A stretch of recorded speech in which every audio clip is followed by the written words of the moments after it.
huszárnak azért villámlik a kardja, mert égő szívéhez nagyon közel tartja.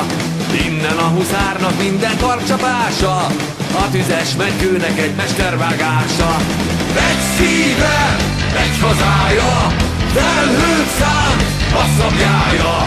Egy szíve, egy hazája, lángot fúj, paripája.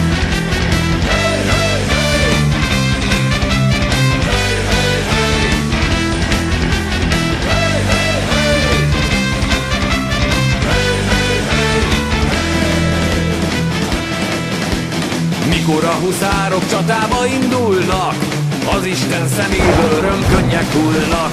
S innen lehet aztán azt kimagyarázni, miért szokott a huszár oly gyakran megázni.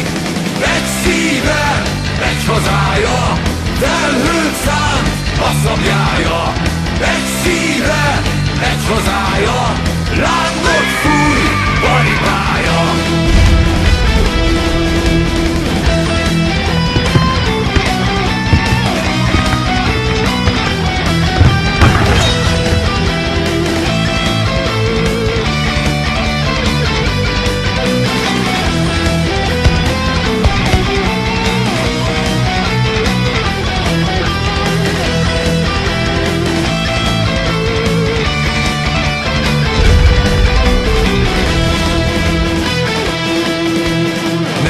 Ha felét huszár nyújtja száját, csókold meg a világ első katonáját. Mert a huszár szíve olyan, mint a kardja, addig hajlik, amíg ő maga akarja. Egy szíve, egy hazája, felhőt szánt a szabjája. Egy szíve, egy hazája, lángot fúj, paripája.